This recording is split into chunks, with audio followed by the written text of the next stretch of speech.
పెట్టారు. మీరు ఏమి రియాక్ట్ అవ్వకపోవడం వల్ల ఈసీకి వెళ్ళి కంప్లైంట్ ఇచ్చారు. ఈసీకి వెళ్ళి కంప్లైంట్ ఇచ్చినా కూడా మీరు ఏమి రియాక్షన్ తీసుకోవట్లేదు, రియాక్ట్ అవ్వట్లేదు. రియాక్ట్ అవ్వకపోబట్టి మళ్ళీ సోషల్ మీడియా క్లోజ్ పెడతాను. ఆఖరికి నా తండ్రి ఫోటో నా ఫోటో కూడా ఎడిట్ చేసి చూడండి, నా తండ్రి ఫోటో నా ఫోటో కూడా ఎడిట్ చేసి కింద ఎంత క్లోజ్ చేస్తుంటే పోలీసులు అయ్యండి ఒక్క చర్యను తీసుకున్నారు ఇప్పటిదాకా. ఈ 4.5 సంవత్సరాలు 27 కేసెస్ పెట్టా నేను. దాదాపు ఒక్కదాని మీద నా రియాక్షన్ ఉందా?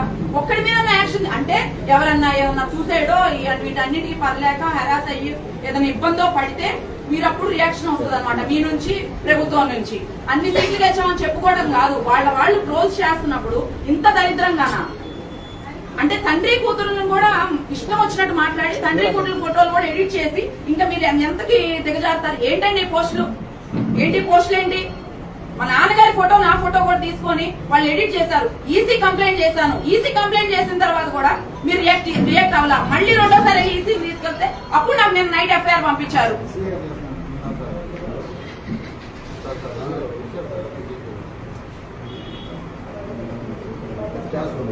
వచ్చేదాకా ఇక్కడే ఉంటామండి. ఈ రోజు ఆయన మీరు రియాక్ట్ అయ్యి వాళ్ళని ఇక్కడ పిలిపించి లేకపోతే మీరు ఈ కంప్లైంట్ ని సైబర్ క్రైమ్ కి పంపించాలి.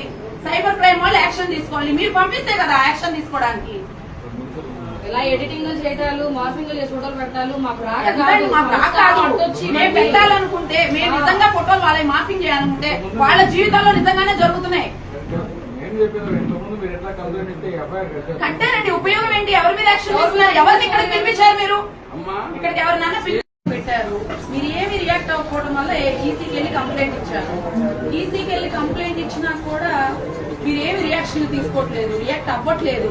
రియాక్ట్ అవ్వకపోబట్టి మళ్ళీ సోషల్ మీడియా క్లోజ్ పెడతాను. ఆఖరికి నా తండ్రి ఫోటో నా ఫోటో కూడా ఎడిట్ చేసి చూడండి, నా తండ్రి ఫోటో నా ఫోటో కూడా ఎడిట్ చేసి కింద ఎంత క్లోజ్ చేస్తుంటే పోలీసులు అయ్యండి ఒక్క చర్యను తీసుకున్నారు ఇప్పటిదాకా. ఈ 4.5 సంవత్సరాలు 27 కేసెస్ పెట్టా నేను. దాదాపు ఒక్కదాని మీద నా రియాక్షన్ ఉందా?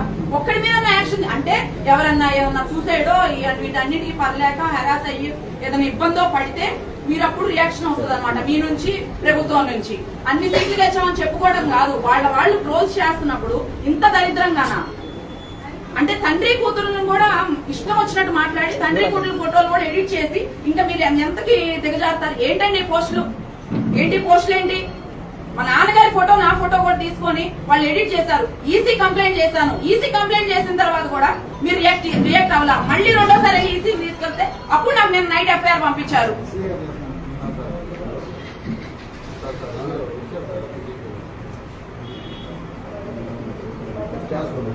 వచ్చేదాకా ఇక్కడే ఉంటామండి. ఈ రోజు ఆయన మీరు రియాక్ట్ అయ్యి వాళ్ళని ఇక్కడ పిలిపించి లేకపోతే మీరు ఈ కంప్లైంట్ ని సైబర్ క్రైమ్ కి పంపించాలి. సైబర్ క్రైమ్ వాళ్ళు యాక్షన్ తీసుకోవాలి. మీరు పంపిస్తే కదా యాక్షన్ తీసుకోవడానికి. ఇలా ఎడిటింగ్ చేయడాలు, మార్ఫింగ్ చేసి ఫోటోలు పెట్టాలు మాకు మేము పెట్టాలనుకుంటే, మేము నిజంగా ఫోటోలు వాళ్ళ మార్ఫింగ్ చేయాలనుకుంటే వాళ్ళ జీవితాల్లో నిజంగానే జరుగుతున్నాయి. కట్టారండి, ఉపయోగం ఏంటి? ఎవరి మీద యాక్షన్ తీసుకున్నారు? ఎవరిని ఇక్కడికి పిలిపించారు? మీరు ఇక్కడికి ఎవరినైనా